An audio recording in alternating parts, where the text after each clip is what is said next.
नमस्कार, मैं हूं अमितेश और एनबीटी ऑनलाइन की चुनावी यात्रा इस समय भावरकोल ब्लॉक के समक्ष पहुंच चुकी है।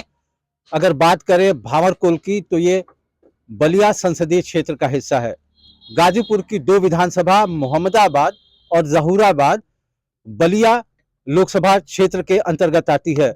2009 में जब नया परिसीमन लागू हुआ तब गाजीपुर की इन दो विधानसभाओं को बलिया लोकसभा का हिस्सा बना दिया गया। और आपको जानकारी के लिए बता दें कि 2009 में ही मनोज सिन्हा ने गाजीपुर से नहीं बल्कि बलिया संसदीय क्षेत्र से अपनी राजनीतिक जोर आजमाइश की थी। हम इस वक्त भावरकोल में हैं, बलिया संसदीय क्षेत्र है। यहां से कौन कौन से मुख्य चुनावी दल जो है कि वर्तमान में लड़ाई में दिख रहे हैं, लोगों की क्या राय है, चुनाव में कौन से मुद्दे हावी रहेंगे या प्रत्याशी और दल के नाम पर मतदान होगा, इन सब विषयों पर हमने रायशुमारी करने के क्रम में यहां कुछ स्थानीय लोगों से बातचीत करने का निर्णय लिया है। हम बातचीत का क्रम शुरू करेंगे और लोगों से जानते हैं कि आखिर इस चुनाव में पिछले चुनाव से क्या अलग होने वाला है और बलिया संसदीय क्षेत्र का जो परिणाम है वो किस प्रत्याशी या किस दल की तरफ जाता दिख रहा है। आप अपना परिचय दीजिए। मैं ब्रजेश सिंह, ग्राम देवचंदपुर, थाना भावरकोट, गाजीपुर के मूल निवासी हैं। अच्छा, आप गाजीपुर के हैं, वोटर कहाँ के आप हैं? हम वोटर देवचंदपुर के बलिया लोकसभा में हमारा क्षेत्र आता है। तो बलिया लोकसभा की बात करें तो अभी नीरज शेखर जी जो राज्यसभा सांसद हैं उनको बीजेपी ने अपना कैंडिडेट बनाया है।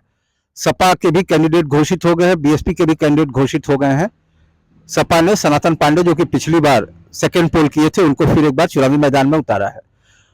इन सब सियासी समीकरणों के बीच अगर बात की जाए तो मैंने जैसा कि पहले बताया कि वोट देते समय क्या जातीय समीकरण हावी रहेंगे, विकास का मुद्दा हावी रहेगा या फिर कैंडिडेट के व्यक्तिगत व्यवहार और व्यक्तिगत पॉलिटिकल अप्रोच पर आप लोग मतदान करेंगे? जी, आपने बहुत अच्छा सवाल किया।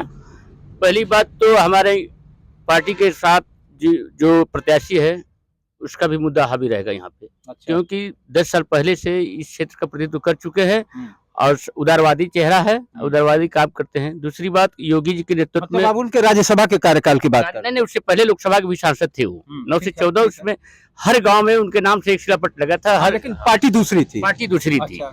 2019 में बीजेपी ज्वाइन करने के बाद वो लगातार बीजेपी के काम से प्रभावित होकर मोदी जी के नेतृत्व में काम करते हैं। अब मोदी जी के नेतृत्व में हम लोग विश्वास रखते हैं और उसके साथ साथ योगी जी का भी भरपूर साथ मिलता है। मैं अपने दर्शकों को बता दूं कि आप जो है कि जिन कैंडिडेट की बात कर रहे हैं उनका नाम नीरज शेखर है, पूर्व प्रधानमंत्री चंद्रशेखर के बेटे हैं।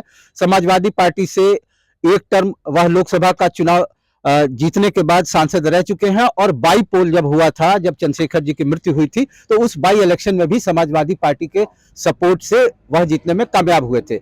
उसके बाद वह बीजेपी में आए और बीजेपी ने उनको राज्यसभा भेजा है। वर्तमान में बलिया संसदीय सीट से उन्हें कैंडिडेट बनाया है और इसके पहले वो समाजवादी पार्टी से भी राज्यसभा का एक टर्म पूरा कर चुके हैं। हम उन्हीं की बात कर रहे थे। अब हम अपने बातचीत का क्रम आगे बढ़ाते हैं, कुछ और लोगों से भी रायशुमारी करते हैं।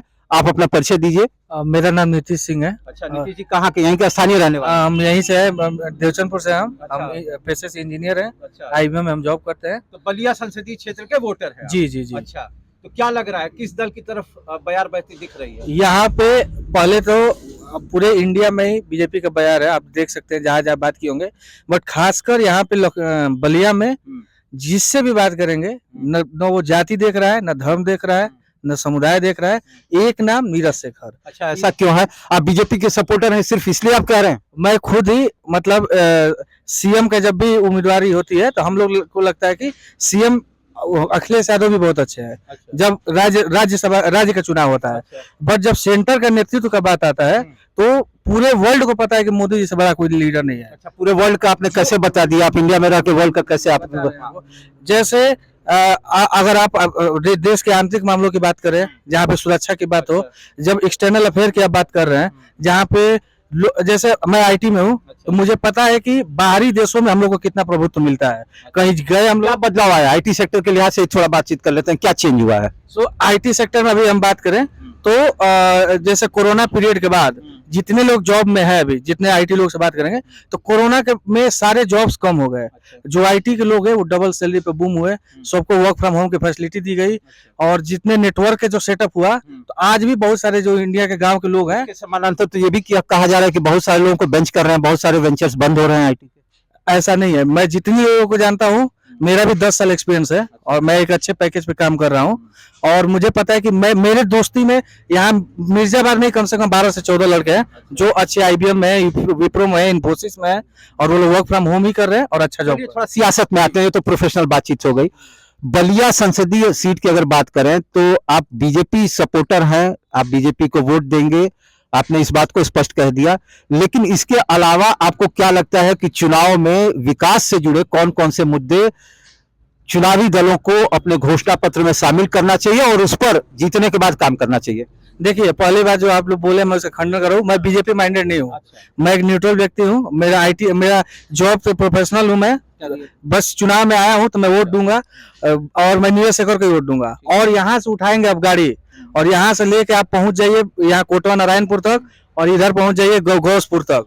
और जो समाजवादी गढ़ है, जो रोड के उस साइड में हम लोग मानते हैं समाजवादी गढ़ है, रोड के इस साइड बीजेपी गढ़ है, इधर भी सबसे ज्यादा वोटर बीजेपी के मिलेंगे। चलिए, थोड़ा हम विषयांतर नहीं होते, वापस विषय पे आते हैं। मेरा सवाल था कि कौन से ऐसे स्थानीय मुद्दे हैं, इस क्षेत्र के विषय हैं, पूरे लोकसभा क्षेत्र के आधार पर कौन से ऐसे मुद्दे हैं जो कि इस चुनाव में हावी रहने चाहिए, जिनको स्थानीय घोषणा पत्र में शामिल किया जाना चाहिए और उसको प्राथमिकता पर रहते हुए कैंडिडेट को जीतने के बाद पूरा करना चाहिए? देखिए, पहले तो इंफ्रास्ट्रक्चर का मुद्दा सबसे मेन मुद्दा हम लोग का, जो पूर्वांचल एक्सप्रेसवे बना, इसको ऐसे बहुत विकास हुआ। इसके बाद एक ग्रीनफील्ड एक्सप्रेसवे जो बन रहा है, उसके बगल में सारी जमीन की बिक्री हो गई है और यहाँ पे कंपनियां सेटअप हो गई, होने वाली है। कॉरिडोर बनेगा तो आम का पेड़ लग गया है, बस 2 साल 4 साल में फल देना शुरू कर देगा।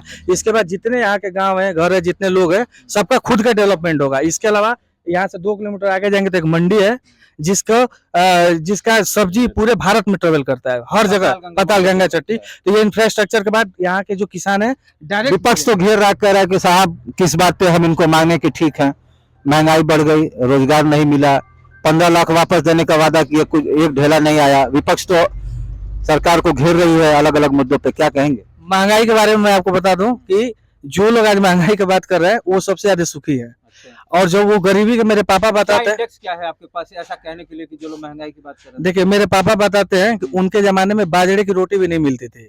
आज सबके घर गेहूं चावल आटा सबके घर मिलता है। इसके बाद जिनकी सैलरी पहले 1500-1800 होती थी, आज उनकी सैलरी 60,000 हो गई है। तो उनकी सैलरी के ग्रोथ को अपने नहीं बता रहे हैं और महंगाई ग्रोथ को बता दिए। एक पैरामीटर हो गया। और दूसरा पैरामीटर ये बता दे रहा हूँ कि जब आपका लीडरशिप अच्छा रहेगा, और जैसे ऊपर की जितनी योजनाएं हैं जो नीचे आ रही है, पहले जो योजनाएं थी वो बीच में रह जाती थी, डायरेक्ट जो एंड यूजर था वो बेनिफिटेड नहीं होता था। अब जैसे EBT से सीधे एंड यूजर तक रिसोर्सेज पहुंच रहे हैं, पैसे पर। और भी हमारे साथ लोग हैं, जरा रायशुमारी को हम विस्तार देंगे और बातचीत करते हैं कुछ स्थानीय लोगों से, और उनकी भी राय को हम इस अपनी चर्चा में शामिल कर लेते हैं। हमारे साथ एक सज्जन है, उनसे बातचीत करने की कोशिश करेंगे और जानने की कोशिश करेंगे कि उनका क्या मत है। आप अपना परिचय दीजिए। जी, मेरा नाम मनोज कुमार पांडे है। मैं यहीं के बगल के गांव का रहने वाला हूं, अमरूपुर का। अच्छा, पांडे जी, ये बताइए कि सवाल वही है मेरा कि जिस तरीके से तमाम तरह के मुद्दे आ रहे हैं, किसानों की आय दोगुनी करने की बात आई थी, अभी वर्तमान में सरकार की कुछ नीतियां थी जिसको लेकर के दावा किया गया कि आने वाले वक्त में या वर्तमान में भी किसान अगर इनको तहत काम करेंगे तो उनकी आय दोगुनी हो जाएगी या एक सम्मानजनक स्थिति में किसान आ जाएगा, जो कि हमेशा ऐसा कहा जाता था कि खेती किसानी घाटे का सौदा हो चला है। क्या राय रखते हैं आप इस पे? जी, भारतीय जनता पार्टी के कार्यकाल में मैंने जो अनुभव किया है, एक ट्रांसफार्मर के लिए, जबकि जो कि बिजली एक आवश्यक चीज है खेती किसानी के लिए, ट्रांसफार्मर के लिए जेई के 50 चक्कर लगाने होते थे और उसको 2-4 हजार रुपये घूस दिया जाता था। आज कोई भी 1912 नंबर डायल कर दे, 24 घंटे के भीतर बिजली आकर के ट्रांसफार्मर लग जाता है। बिजली 24 घंटा में मैं समझता हूँ कि 18 घंटा सेटिस्फाइड है? बिल्कुल सेटिस्फाइड है। दूसरी बात, एक बहुत भ्रामक प्रचार चल रहा है बलिया में। अच्छा, सारे ब्राह्मण, सारे जादव, सारे मुसलमान सनातन पांडे के साथ हो गए हैं। अच्छा। मैं कहना चाहता हूं, मैं भी ब्राह्मण हूं, सनातन पांडे पिछली बार भी चुनाव लड़े थे, 15,000 वोट से हार गए। लोग कहते हैं कि जीत गए थे, मैं इस चीज को नहीं मानता हूं, लेकिन हारने के बाद कितनी बार अपनी विधानसभाओं का दौरा किया है, जरा आप बता दीजिए किस बेस पर उनको वोट दे दिया जाए। अच्छा, केवल ब्राह्मण के नाम पर तो मैं समझता हूँ कि ब्राह्मण जात की राजनीति नहीं करता है। ब्राह्मण तो हम देश की बात करते हैं, राष्ट्र की बात करते हैं। हम मोदी जी के साथ हैं, हम योगी जी के साथ हैं। ब्राह्मण जात की राजनीति नहीं करता और सब कम्युनिटी और सब जात की राजनीति। नहीं, और सब कम्युनिटी की बात नहीं, केवल आप जात के आधार पर वोट लेना चाहते हैं, यह बात गलत है। विकास के नाम पर आप वोट मांगिए, हम तैयार हैं। अगर आप समाजवादी पार्टी या सनातन पार्टी ने कुछ किया होगा तो बताइए, उनका एक काम बता दीजिए कि जिससे वो वोट के हकदार बनते हैं। केवल आपने एक पूरे इस परिचर्चा में एक अपना अपने एक वैचारिक दृष्टि आपने रखा।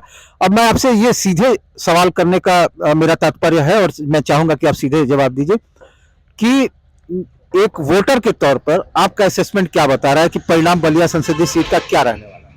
मैं तो सोचता हूँ कि लड़ाई नहीं है कोई। अच्छा, इतना एक तरफा आप देख रहे हैं? एक तरफा नहीं, लोगों का विश्वास जमा है। अच्छा, जो यादव परिवार में लाभार्थी होंगे, जिन्होंने आवास पाया होगा, किसान सम्मान निधि पाया होगा, क्या उस इलेक्ट्रॉनिक वोटिंग मशीन के सामने जब फोटो अंकित रहेगा कमल निशान, क्या उसको मोदी जी को भूल जाएगा? जरा ये बताइए। 3 तलाक के मुद्दे पर हम कहते हैं कि मुसलमान भी वोट दे रहे हैं। नीरज शेखर चूंकि स्वर्गीय एजेंडा बीजेपी को पे करेगी, आप ये कह रहे हैं कि पॉलिटिकली पे करेगी, उसका लाभ हर स्तर से, और भारतीय जनता पार्टी के कार्यकर्ता जो है, जो लोकल कार्यकर्ता है, हर सुख दुख में लोगों के यहाँ जाते हैं, उनसे पूछते हैं। और मैं समझता हूं कि भारतीय जनता पार्टी के कार्यकर्ताओं के ऊपर दलाली का ठप्पा उपा नहीं लगता है। पहले भी सरकारें थी, जा करके लोग थाने पर कुर्सी पर, दरोगा जी के कुर्सी पर अपना पैर रख करके बैठ जाते हैं।